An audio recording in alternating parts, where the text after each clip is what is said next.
I would like to welcome all three of them and hope that we have a useful hour or an hour and a half. The way we are trying to structure this so that it's useful for all, I hope, as you know, in this galaxy of hardcore experts and entrepreneurs, I am the odd man out here. I am basically a journalist, though I am an engineer. Journalists are great. Other people do the hard work, we just write about them. So this is the easier part of the job, which I have been doing for a number of years. So again, I will take up the easier part in the beginning.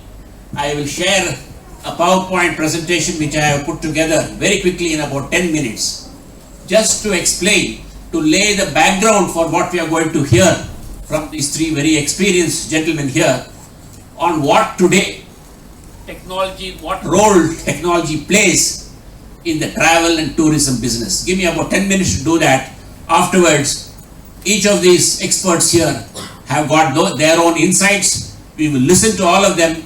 At the end of that, the floor is open. We realize in all such panel discussions, there is as much expertise out there among you as there is amongst us. We hope that we also benefit from the experience of people in the audience. So please feel part of the same community. It's not for people talking to you. With that, let me ask them to turn down the lights and I will share a brief power presentation with you. The word tech-savvy tourism, because that's what our customers are these days. Travelers across the world, they know what they want. They prioritize value over cost. They demand more autonomy, make their own decision. They don't want to be driven by what a tour operator has laid down for them. And they use digital solutions to research and manage their trips. The internet has made all the difference to them.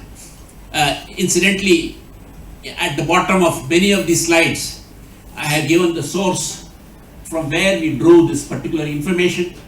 If anybody finds professional use in this, email me. I'll be happy to share the entire thing with you. You'll find a lot more information than what we can share with you in these few minutes. Now, the face of travel and tourism has changed in what we like to call the post-digital age. The digital age came at the turn of the century. We are in a post-digital age. And we are becoming a post-digital society in which most of the global population, it grows up, are born with digital technology. They rely on technology and they are willing to use the mobile phone as an agniastra. I use this word because we'll come back to it in the end. Now, it is not sufficiently appreciated, but it is a recognized global fact now that the most digitally savvy people in the world are Indians, not Americans, not Singaporeans, Indians. This is not my conclusion, but this is a survey made by an international portal called Travelport. They come out every year with the digital travel research. Only a few days ago, they came out with the 2019 findings. For the third successive year, India ranks number 1 in the most digitally savvy travelers. Why? Because we have a huge population of people, the so-called millennials, who were born straight away in the internet age. And we have a young population who's ready to move. They make bookings via mobile. They use digital tools. And 81% have used a mobile to make the booking. Nobody goes on a laptop or on a desktop. They do it from a mobile. And an overwhelming number, almost 80%, they use social media to research every destination before they actually put their money down. Now, the same report was supplemented or complemented by what FICCI and KPMG realized last year when they surveyed the travel and hospitality industry. And this is just the characteristics of an Indian traveler. Why? Now, as we heard in the previous session, there is a new thrust on domestic tourism. So let's appreciate that the Indian tourist is as savvy, as demanding as any international tourist. There is no difference. And the same FICCI report, I'm not going into the details, but it tells you the various technology verticals which need to be deployed in order to satisfy this digital customer. You will see artificial intelligence there. And when we get into the discussion, one of our panel members has got a 20-year background in artificial intelligence. We are truly blessed to have him here to tell us about how far we can go with AI. Now, this is the picture which you would not normally find. This is Churchgate platform in Mumbai, and you have got these 4 young ladies who are all using the mobile phone and the free internet that is available now in over 200 railway stations. Now, all these young people, every traveler, tourist and guest is going to use the mobile phone as the primary instrument. But are you, in other words, you the travel, tourism, hospitality, are you ready for this sort of digitally mature customer? Now, the challenge exists not just for the tourism industry. Now, we tend to make a mistake, tourism department, tourism is part of a bigger ecosystem. It cannot work in isolation. The hospitality part of tourism means the largest international hotel chains and the two-room homestay, of which we have so many in Kerala. We have got the Department of Tourism, like what we heard, whole morning we heard about Kerala tourism. They form this one small portion of this entire ecosystem, that is a government tourism department which is meant for marketing and promotion. Promoting the destination is something that they may not be able to do. Individual destinations have to do that. And then you have got airports, you have got railway stations, you have got bus terminals, you have got travel agencies, and you have got travel portals. All of them need to combine in order to make a successful destination out of Kerala or any other place. Now, one by one, let us go through this. Hospitality. I use hospitality or the lack.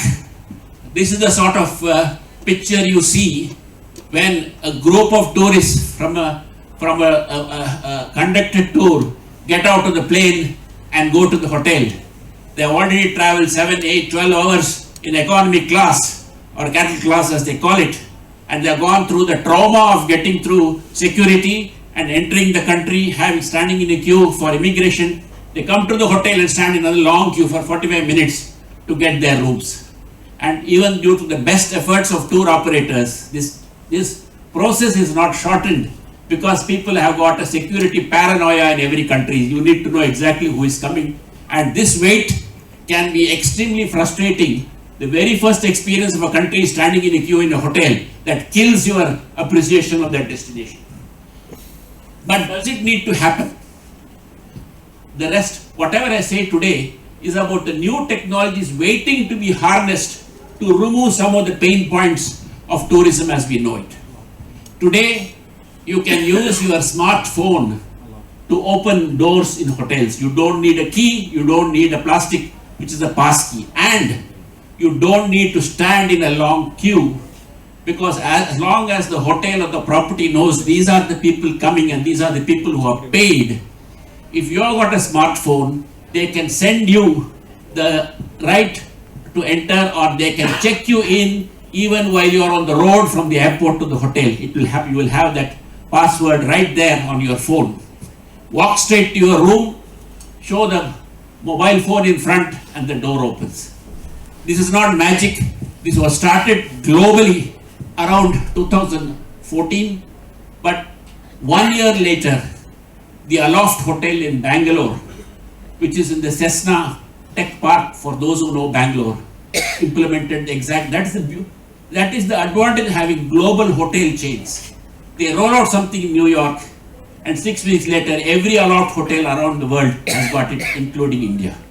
So you can remove the basic the pain point of having to check in or enter your room, because this technology is already available here. Now, the next frontier, what's going to happen tomorrow? You may not even need a mobile phone. If you stand in front of a sensor in front of your room, by doing, it will recognize your face and open the door for you. This is not magic, it's happening, and I was very thrilled to see this picture in the bottom is only about 20 days old. at the IoT Congress in Bangalore, which was held in the Lalit Hotel. For the first time in India, face recognition was used to get delegates into the, normally in any big conference you will find a long queue of 20 A to B, like long queues for media, for guests, for speakers. You know the situation in front of any big conference or jamboree. Nothing is needed.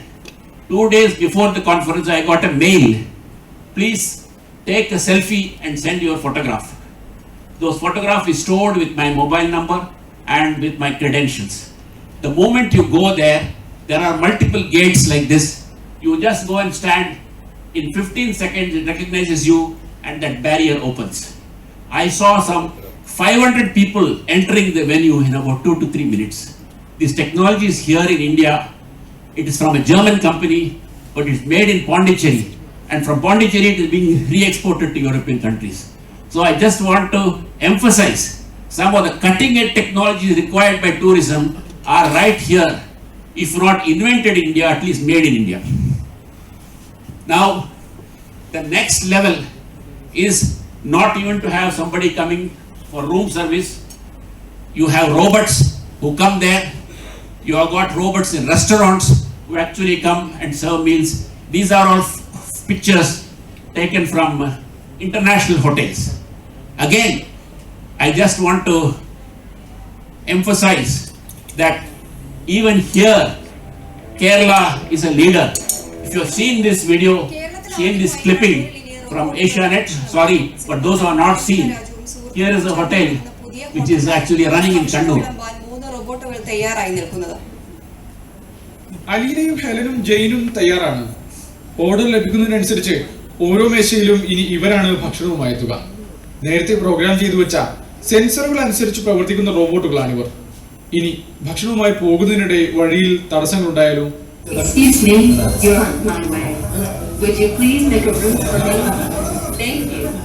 മൂന്ന് റോബോട്ടുകളാണ് നിലവിലുള്ളത്. നാളെ ചരിത്രത്തിന്റെ ഒരു ഭാഗമായിട്ടെങ്കിൽ നമ്മുടെ പേര് കിടക്കും. ആദ്യമായിട്ട് കേരളത്തിൽ തുടങ്ങിയതാണ്. ഇതാകുമ്പോൾ ഇവിടെ വന്നിരുന്ന കുട്ടികളായിട്ട് വരുമ്പോൾ ഒരു ഫണ്ണാണ്. കുട്ടികൾ കളിക്കാൻ വേറെ റോബോട്ടുണ്ട്. കുട്ടികൾ കൂടെ നടക്കാനും കെട്ടിപ്പിടിക്കാനും ഒക്കെ. Okay, Madin Raju's sales pitch, you don't have to listen. You all want to know that he has brought robots to India. Incidentally, it's a Cochin company which has actually put together. Of course, the hardware is imported, but the entire robot is realized right there in Cochin. Now, that was about the hospitality. Let me spend a few minutes on promoting destinations, which, as we heard this morning, and we were all extremely happy to see for 30 years how Kerala has been officially, private and public, been promoting. This is the website of kerelatourism.org. Sort of a naughty comment that there were a lot of made that they were the first people to go for the .org. The real reason was kerelatourism.com. The site was already taken by a person. They are still trying for 20 years. They are not able to get the domain rights for that site. So the second best option was to go for .org. This is the reality, but of course you can always say .org sounds better than .tourism. That's a matter of viewpoint. I'm just giving this thing because I remember in those days there was a squatter who bought this just before and he's not ready to sell that website. You can still go to kerala.com. It's a perfectly good site, but it's a private site. The official one is Kerala. They could have gone for kerelatourism.gov, which would have been more easy because people recognize it as an official government site. That's a personal opinion. Now, this site is wonderful. It has got, it is one of the highest rated sites, Google ratings, and as they rightly said, it is among the world's top sites. On the right hand side, you see the Facebook page. Here is the mobile application. The Facebook, as we heard only yesterday in the newspapers, is the number 4 Facebook site for number of hits available. Now, all this is fine. I still feel there is an extra mile that Kerala, being a leader, needs to go, because today on a website, people don't want to scroll down and try to find that particular portion that they're looking for. It may be the rates, or maybe the timetable, or maybe when the next season starts. They want to speak and get that answer. And today, thanks to voice assistants, on most sites, you can speak your requirement and there will be pop up a small icon which will talk to you. In other words, smart assistants have come. And smart assistants is the way to go. People on the mobile phone, they don't have the space to read through the fine print. So it is much easier to go to Kerala Tourism site. When this year's Aranmula boat race, when ask for it, and you should be able to get an answer, because there will be a smart assistant there, AI driven smart assistant. Again, we are going to be hearing later about this. Now, in addition to that, the biggest challenge when you deal with a global audience is people come from different cultures, different languages. The site we are talking about has got a button, if you drop down button for foreign languages, and they do a wonderful job for covering about 10 of the most widely used languages worldwide. I am still not satisfied, because 10 languages is not enough. In India we have 25-30 languages. Worldwide the number of languages and dialects is in hundreds, and today again technology can overcome that. You don't need to sit and make the page. Use a facility like Google Translate, which automatically translates, though in a crude way, almost into 80 different languages. You need to embed that on your website and simply say, now select the language. You want French, German, Estonian. In the old Soviet Republic, there are 15 languages that we have never heard of earlier. So translating should not be something that you need to pay somebody and get it done for your website. It should use automatic tools, and today those tools are largely free to use. Now, again, even our customers nowadays are cleverer than us. They don't depend on you to translate. They carry their own translator. That little equipment there costing about 1,500 to 3,000 rupees in Indian rupees helps you. You speak something and you are in China, it converts into Chinese and in a loudspeaker it says. You point it to somebody there, that Chinese person listens to that, replies in Chinese, that gets translated back in an instant. So the profession of translators among guides, that they are going to be a vanishing species. They are no longer going to require people just because they are great at translating. Again, let me share a small video.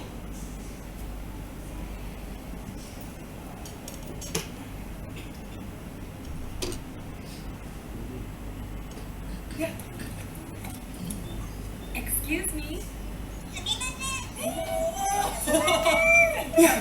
Can we take a picture with you? Okay. All right, great. Let's go. There you go. 3. Excuse me. I don't know how to buy this ticket.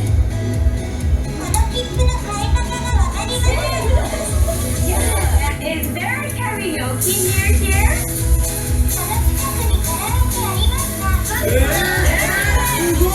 I want to stay at a room with a nice view.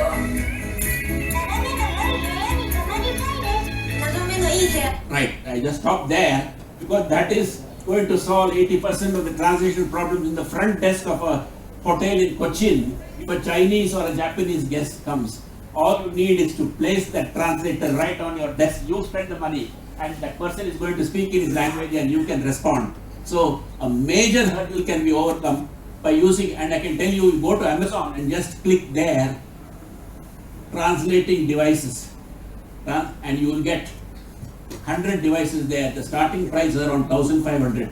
The best ones can not only translate speech, but if you point it at a sign in some other language, it will translate and give you that sign. I wish I had it in the days when I first came to Ernakulam from Pune, and all bus signs were in Malayalam. It took me 8 months to learn the language before I could figure out how to go from Pallimukut Naval Base. So that was a daily ordeal. So things have changed in the 50 years since then. Sorry. And after Amazon has come out with their smart speakers and Google has imitated with their own versions, every household can have these things. And in fact, you can see something like placed in public areas. They can ask, where is my gate number? And you get such things. So smart speakers have become extremely cheap, and the travel industry ignores these devices at its peril. They need to invest these very small amounts and put them in the right places so that the public can use them. And if you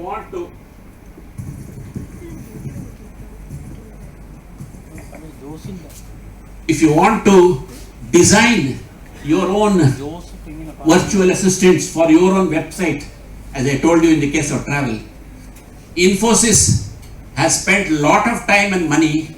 They are a global leader in providing virtual assistants and chatbots specifically.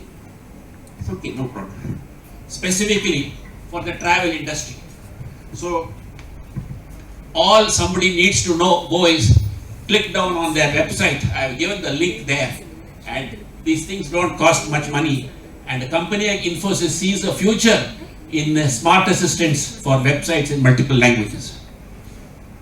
Again, when it comes to the destination, how many destinations in Kerala have got a sort of briefing room where before going in the hot sun and seeing that place, you actually get an introduction. You have a 360-degree view. The monsoon spoils the travel plans of so many people. They come, they spend 2 days in Kerala and 1 full day it rains, then what do? So you have got techniques like 360-degree views. You have got virtual reality headsets. So you can reconstruct how this place looked 50 years ago, 100 years ago, 1000 years ago. That sort of thing can be done. And these technologies are being used. Also, let us not reinvent the wheel. A company like Google has invested millions of dollars in creating a website called Google Arts and Culture. At least 100 Indian monuments and destinations have partnered with Google and taken help from Google to use these technologies. The nearest one to Kerala, one is Hampi ruins in Karnataka, and the other is Kapalishwar temple in Chennai. There is not a single destination in Kerala who has bothered to harness this free information and this technology available and say, yes, let us go to Google and take their help and convert, say, let us say the Dutch Palace in Matancheri as an example, or in Bekal if you go. Now these things can be done, the tools are available, international agencies are ready to do it on a non-profit basis. People need the will and the egoless way to go and grab these things and put it on their website. And augmented reality is again something. Lot of tourists nowadays are backpackers, people who travel alone. They don't have money to take a tour guide, they go on their own.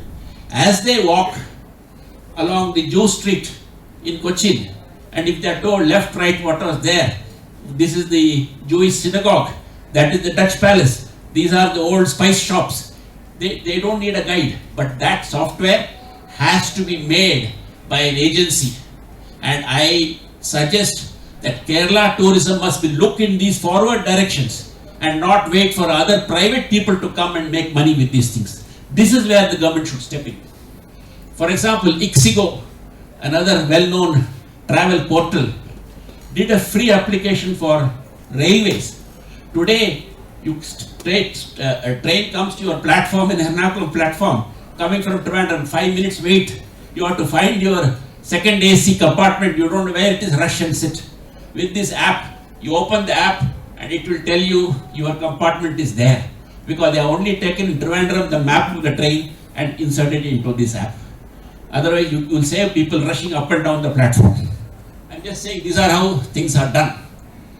I also feel, as somebody with deep roots in Kerala, my wife is born here, so I consider myself half a Keralite, that the largest collection of Raja Ravi Verma paintings and artifacts and things connected with him are not in Trivandrum, they are in Bangalore. This is a private agency. The Raja Ravi Verma Heritage Foundation is a non-government agency. Next time you go to Bangalore, go to Lavely Road, that small gate there is reconstructed from the place that Raja Ravi Verma used to stay.